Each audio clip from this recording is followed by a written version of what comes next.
नमस्कार, स्वागत है आपका एबीपी गंगा में। मैं हूं अवधेश। बुलेटिन की शुरुआत करते हैं इस वक्त की बड़ी खबर के साथ। शामली से तस्वीर सामने आई है जहां पर हर्ष फायरिंग का मामला सामने आया। वायरल वीडियो में देखा जा सकता है कि एक शख्स हाथ में रिवॉल्वर लेकर हर्ष फायरिंग कर रहा है। बताया जा रहा है कि फायरिंग करने वाला शख्स जो है उसका नाम विनोद है और वो पूर्व प्रधान है। और ये वीडियो भवन थाना क्षेत्र के उमरपुर गाँव का है। फिलहाल वीडियो के आधार पर पुलिस मामले की जाँच कर रही है। तो शामली से तस्वीरें सामने आई हैं जहां पर हर्ष फायरिंग का वीडियो वायरल हो रहा है और बताया जा रहा है कि जो व्यक्ति हर्ष फायरिंग कर रहा है वो पूर्व प्रधान रहा है।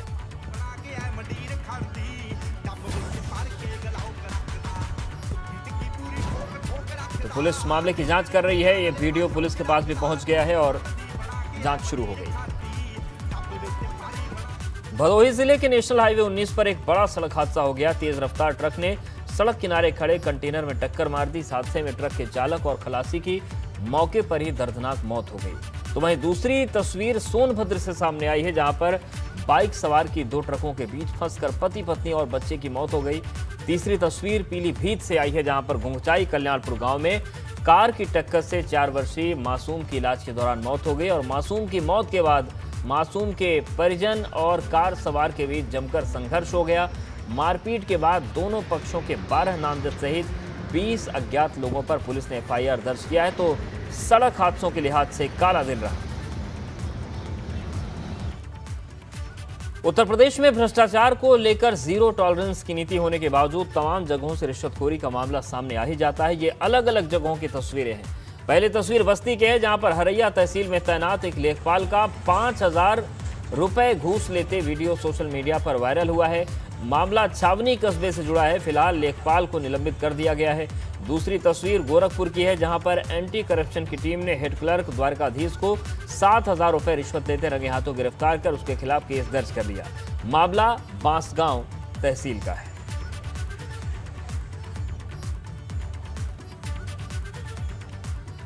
दरअसल बस्ती के हरैया तहसील में तैनात एक लेखपाल का 5,000 रुपए घूस लेते वीडियो वायरल हो रहा है। मामला छावनी कस्बे का है जहां पर तैनात लेखपाल प्रेम प्रकाश श्रीवास्तव मुआवजा के नाम पर लोगों से घूस मांग रहा था।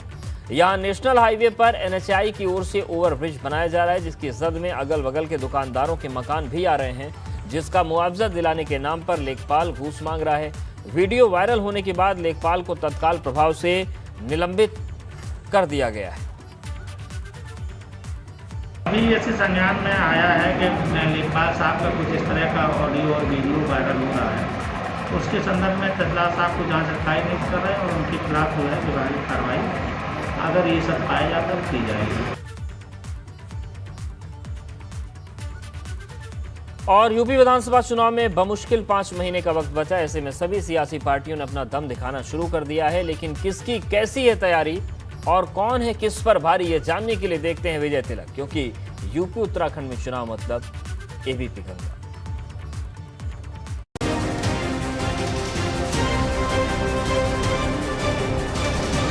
विजय तिलक।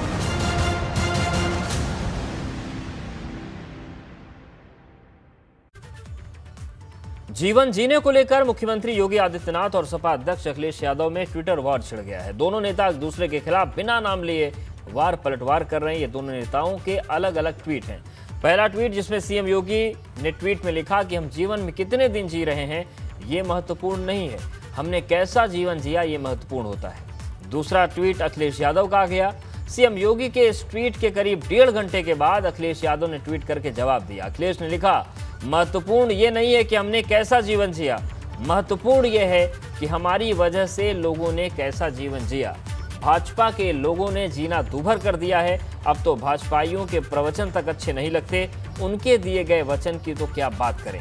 ये वापस लौटने की तैयारी है। तो ट्विटर वॉर छिड़ा। मुख्यमंत्री ने जीवन को लेकर ट्वीट किया तो अखिलेश यादव ने पलटवार कर दिया। और कांग्रेस महासचिव और यूपी प्रभारी प्रियंका गांधी वाड्रा अपने तय कार्यक्रम से पहले ही लखनऊ के दौरे पर पहुंच गई, यूपी के दौरे पर पहुंच गई। प्रियंका को आज रात की बजाय दोपहर ही लखनऊ पहुंच गई। खबरों के मुताबिक इसकी भनक पार्टी के प्रदेश अध्यक्ष अजय कुमार लल्लू समेत तमाम बड़े नेताओं को नहीं थी। और प्रियंका गांधी 10 सितंबर को सुबह 10 बजे से प्रदेश कार्यालय में बैठक शुरू करेंगे और सबसे पहले प्रदेश इलेक्शन कमेटी की बैठक होगी। इसमें गाइडलाइंस तय की जाएंगी। कि विधानसभा चुनाव के लिए उम्मीदवारों का चयन किस प्रक्रिया से होगा। इसके बाद एडवाइजरी कमेटी, स्ट्रेटजी कमेटी की बैठक होगी। प्रियंका तमाम विंग मसलन महिला कांग्रेस, यूथ कांग्रेस, एनएसयूआई, सेवा दल के लोगों के साथ भी बैठक करेंगी। साथ ही 4 जोन के पदाधिकारियों के साथ बैठक होगी। साथ ही प्रियंका पूर्व सांसदों, पूर्व मंत्रियों, पूर्व विधायकों से भी मुलाकात करेंगी। प्रियंका के कुछ व्यापारिक संगठनों से मुलाकात का भी कार्यक्रम है।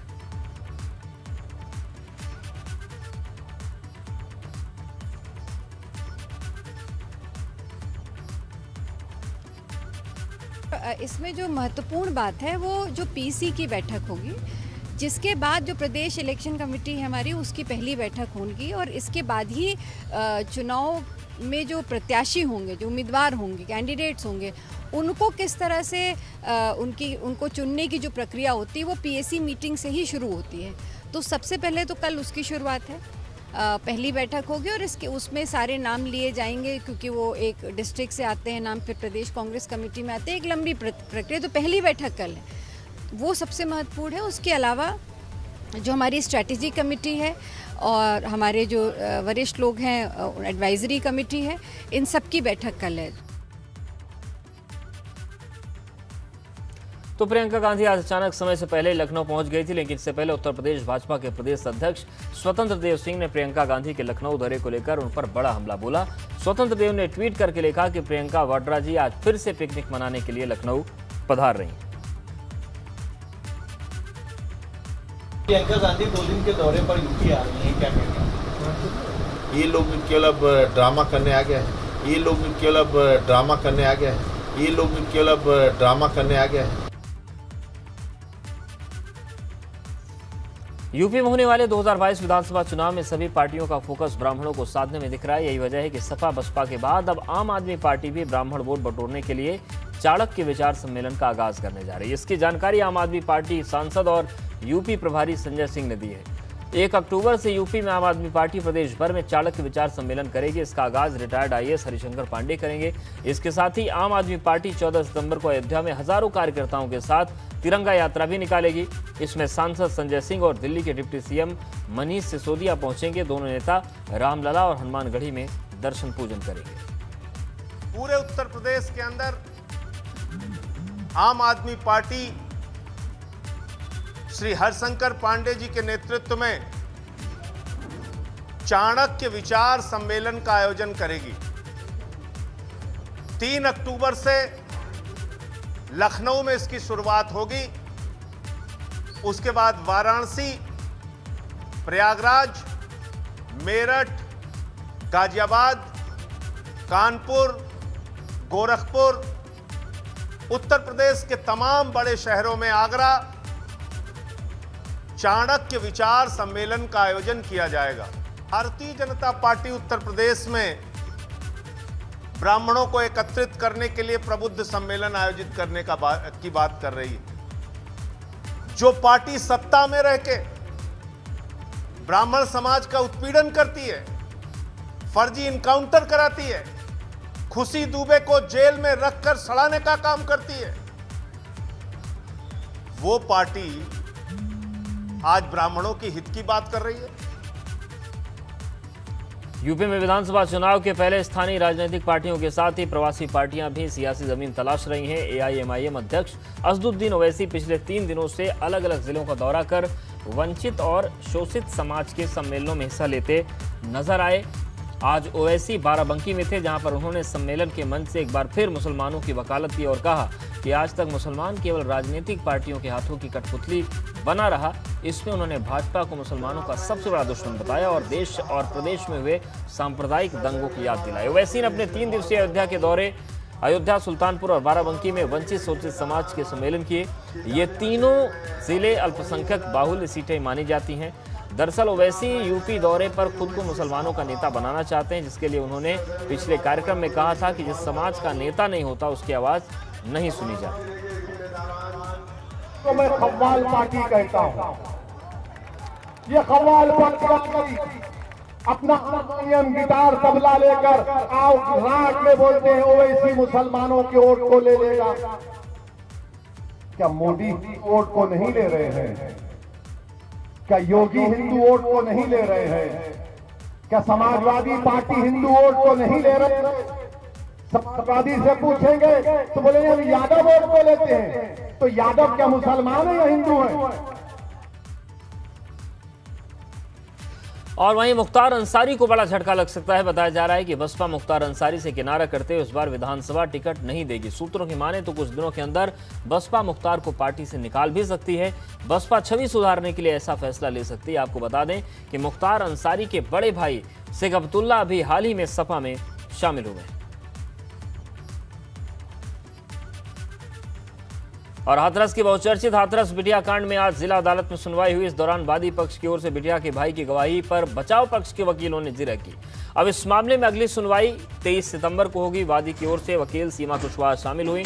आपको बता दें कि 14 सितंबर 2020 को हाथरस के गांव में दलित युवती के साथ दरिंदगी का मामला सामने आया था। बाद में इलाज के दौरान युवती की 29 सितंबर 2020 को मौत हो गई। इस मामले में 4 आरोपी अलीगढ़ जेल में हैं और सीबीआई ने जांच कर चारों के खिलाफ चार्जशीट दाखिल की है। मुझे कोई सुरक्षा नहीं दी गई है, बस टेम्परेरी हाथरस के लिए मुझे कोर्ट से सुरक्षा दी जाती है, जिसमें यहाँ हमारे पास आप लोग देख रहे हैं 23 सितंबर है। जी आज क्या हुआ कोर्ट में? आज जिरह हुई है सिर्फ कंप्लेनेंट सत्येंद्र कुमार। ग्रेटर नोएडा के जेवर में 30,000 करोड़ की लागत से इंटरनेशनल एयरपोर्ट बनकर तैयार होगा। इसको लेकर केंद्रीय मंत्री ज्योतिरादित्य सिंधिया ने कहा कि जेवर एयरपोर्ट 4 फेज में बनकर तैयार होगा, जिसके पहले फेज में 9,000 करोड़ का निवेश किया जाएगा। 1.2 करोड़ यात्रियों की क्षमता वाला होगा। इसके बाद चौथे फेज में इसकी यात्रियों की क्षमता बढ़ाकर 7 करोड़ तक जाएगी। इस जेवर एयरपोर्ट के निर्माण से हजारों युवाओं को रोजगार भी मिलेगा।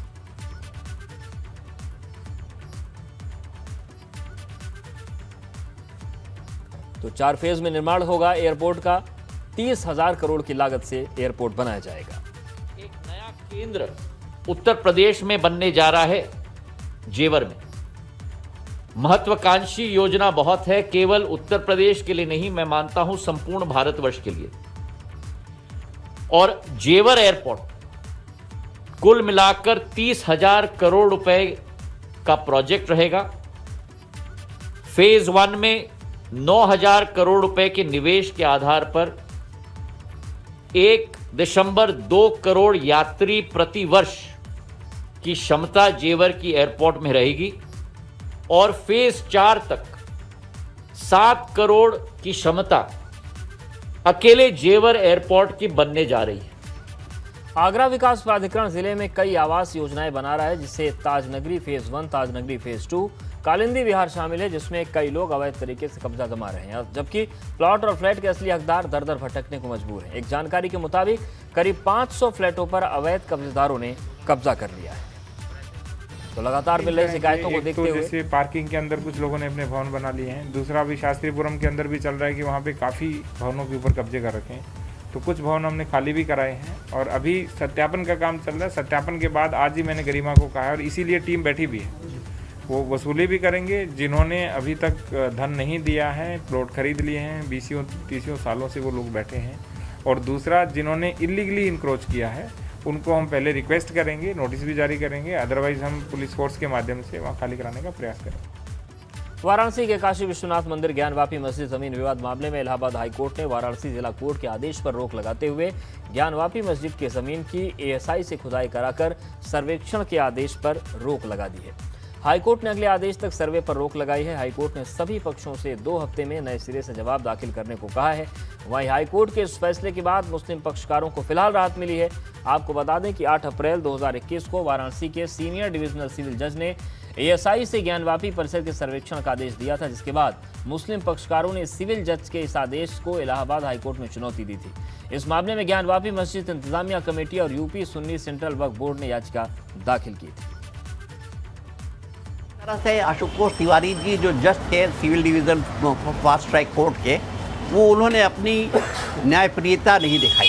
न्याय से हट करके उन्होंने फैसला दिया था और जो न्याय के विरुद्ध गया था, उन्होंने ये गलत काम किया था। इसीलिए हम लोग हाई कोर्ट गए थे, जबकि वहाँ फैसला रिजर्व था, तो उसके बावजूद भी इन्होंने यहाँ ऑर्डर किया था कि यहाँ के एएसआई सर्वे हो, जबकि एएसआई सर्वे का कोई माने नहीं। 1991 के एक्ट के बाद से इस तरह का सर्वे नहीं हो सकता। कोर्ट ने फैसले में अपने ये कहा, जब जज साहब को ये मालूम था यहाँ के आशुतोष तिवारी को कि यहाँ पे जो है जजमेंट रिजर्व है, तो उसके बाद उन्होंने अपनी लिमिट क्रॉस की। लिमिट क्रॉस करके उन्होंने ये जजमेंट ऑर्डर पास किया था। और आगे बढ़ते हैं और अब बात करते हैं कोरोना काल के बाद एक बार फिर से स्कूल खुल गए, लेकिन स्कूल पहुंचने वाले बच्चों के पास किताबें नहीं हैं। ऐसे में बच्चे बिना किताबें पढ़ने को मजबूर हैं और हालात लखनऊ में ये है। अब जरा सोचिए कि अलग अलग जिलों में क्या स्थितियां होंगी।